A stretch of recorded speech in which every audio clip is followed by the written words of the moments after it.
कैसे हैं मेरे भाई। इंडिया पोस्ट जीडीएस अपडेट्स में आपका स्वागत है मेरे भाई। इस वीडियोस को पूरे अंत तक क्लिक किए हो तो इस पूरे अंत तक देख के जरूर जाना। 3 लाख ग्रामीण डाक सेवक की सवाल है दोस्त, क्योंकि यहाँ पर यूनियन की कमेटी यहाँ पर जल्द से जल्द बनने वाली है, क्योंकि 3 लाख जीडीएस के लिए यही मांग है कि कमेटी बने।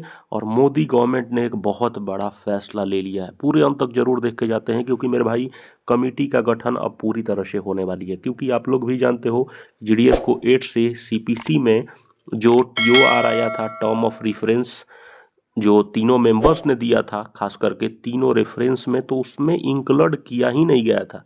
जाहिर सी बात है, मैंने वीडियोस कल बताया था 8 पे कमीशंस को लेके कि उस वाले लिस्ट में जीडीएस का कहीं जिक्र नहीं था। और जाहिर सी बात है, क्योंकि जीडीएस एक not a regular government job आता है, क्योंकि उसको टीआरसीए मिलता है। अब देखो 8 सीपीसी कैसे मिलेगी, किस नए तरीके से मिलेगी, पूरे अंत तक जरूर वीडियोस को देख के जाओ, क्योंकि यही तरीका जीडीएस के लिए फायदेमंद होगा। कमेटी तैयार होगी, कमेटी कितना करती है आज इस वीडियोस में आपको फाइनल कर देंगे।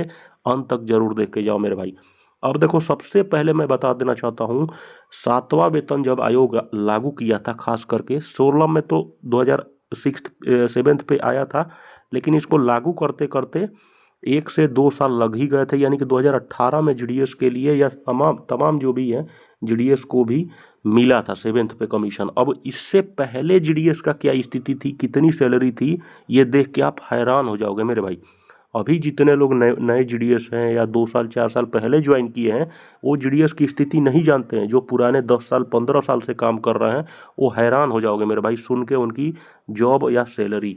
अब देखो, 7th पे कमीशन से पहले आपको बताता हूँ ग्रामीण डाक सेवकों की हालत क्या थी।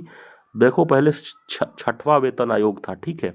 अब उसके समय में उनका अनुसार तय होता था, ठीक है। 6वें वेतन आयोग जब थी, 7वां वेतन से पहले, तो 6वें वेतन आयोग में ग्रामीण डाक सेवक भाइयों की क्या स्थितियाँ थी, ये आप सुनोगे तो हैरान हो जाओगे। अब देखो, यहाँ पर इन्होंने कहा है कि जीडीएस कर्मचारियों को नियमित सरकारी में ही की तरह वेतन आयोग के दायरे में समक्ष रूप से नहीं रखा गया था उस टाइम भी।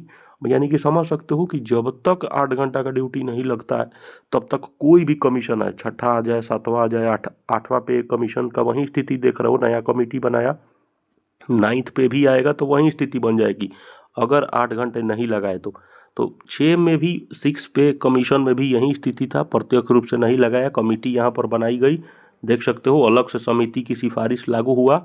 और देखो, इसमें सैलरी इनका क्या होता है 6ठा वेतन में। अब देखो, यहाँ पर क्या था, 7th पे आयोग से पहले इनका सैलरी का लगभग क्या था। उस टाइम भी यहाँ पर 3 लोग थे, जानते हो, 3 लोग, जो कि ब्रांच पोस्ट मास्टर, एबीपीएम, और इनका देखो 3 घंटे का, मतलब उस टाइम देखो घंटे के वाइज था, 3 घंटे 5 घंटे।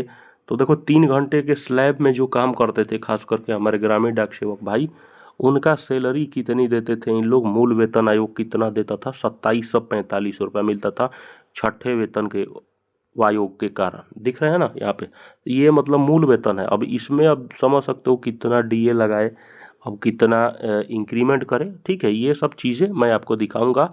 और एबीपीएम ये देख सकते हो। अब बीपीएम मान लीजिए सपोज डैट 5 घंटे में अगर आता है, तो 5 घंटे वाली अभी अभी देखो 5 घंटे 3200 के आसपास, ठीक है। अभी हमारा प्रजेंट बीपीएम की कितनी है, 12,000। ये तो 7th पे है, ठीक है ना। ये 6ठा के लिए है, देख सकते हो, बेसिक है।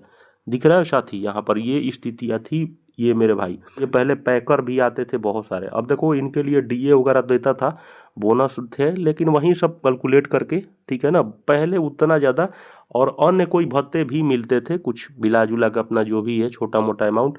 लेकिन यहाँ से तुम स्थितियाँ समझ सकते हो मेरे भाई कि 6वें वेतन आयोग में क्या स्थिति थी, खास करके जीडीएस भाइयों का।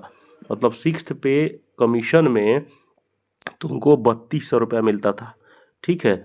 7वां वेतन जहाँ आए वहाँ पर स्ट्राइक चालू किए दोस्त, तो कितना मिला तुम्हें, 12,000 बेसिक आया। ये भी बेसिक है, ये भी बेसिक है, अंतर आपके सामने है। अब देखो, आते हैं 18 के बाद, क्योंकि ये नई वेतन व्यवस्था हो गई है ना। नई वेतन व्यवस्था जब 7वां वेतन आयोग लगता है, ठीक है, तो जीडीएस के ऊपर भी लगा, लेकिन इनके लिए भी बिल्कुल फिर से एक नई समिति गठन हुई। समिति गठन होने के बाद समिति ने तय कर दिया एक नया वेतन व्यवस्था हम लोग करेंगे। और उसके बाद अब इसको फिर से इन लोगों ने कहा कि 4 घंटे अगर कोई जीडीएस करता है तो 12, 5 घंटे कोई जीडीएस करता है तो 12,500, 14,500, ये 5 घंटा लेवल 2 इसी को हम लोग बोलते हैं मेरे भाई। ठीक है, ये 14,500 वाली जो चीज स्थिति है वैसे लोग काम करेंगे इसमें 5 घंटे में। 5 घंटे तो सभी लोग 4 घंटे क्या मेरे भाई, 4 घंटे का डबल से करवाया जाता है, ये 4 घंटे का दुगना काम करवाया जाता है। लेकिन देख सकते हो बेसिक यही है। ठीक है, ये सामने तुम्हारे है, ये सच्चाई है। ठीक है, कड़वी है लेकिन सच्चाई है। ठीक है, 4 से डबल काम करवाया जाता है। ठीक है, ये 5 घंटे वाले ही तुम समझ लो लेवल 2 वाले हैं बंदे। ठीक है, लेवल 2 में जो बीपीएम है वहीं 5 घंटे करता है, उसी का 14,500 मिलता है। आप लोग जा समझ गए होंगे। और बाकी डीए वगैरह मिला के आप लोग समझ सकते हो 18 से 20 हज़ार के बीच में सैलरी बनती है। ठीक है, एबीपीएम भाई जो होते हैं या डाक सेवक दोनों की समान होती है। देख सकते हो एबीपीएम लेवल 2 का है ये। ठीक है, एबीपीएम लेवल 2 12 और 4 घंटे 10,000 सैलरी आपका तैयार है 16 से 18 के बीच और 19 से 21 के बीच लेवल 2 वालों का। ये वेतन इनका मिला जुला के 9,000 से 14,000 के बीच में था। ठीक है, यानी कि तुम यहाँ से कैलकुलेट कर सकते हो 9,000 से तो मान सकते हैं हम 10,000। ठीक है, 10,000 टोटल सैलरी किसकी, तो बीपीएम की। अभी बढ़ाए कितने मिला जुला के 7 से 8,000 की वृद्धि हुई है। ठीक है, नई गठन के बाद लेवल 2 ये प्रस्तावित के लिए बेसिक यहाँ पर। ठीक है, ये तो नहीं होंगे।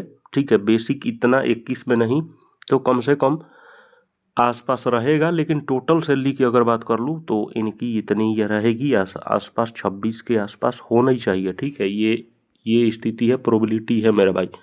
एपीएम की यही होगी। ठीक है, तो इसमें घबराने वाली कोई बात नहीं है, घबराने वाला बात नहीं है, सभी को मिलेगा। ठीक है, ये हमारी तो आई होप आप लोग समझ चुके होंगे। चैनल को सब्सक्राइब करके शेयर करो दबा के। धन्यवाद।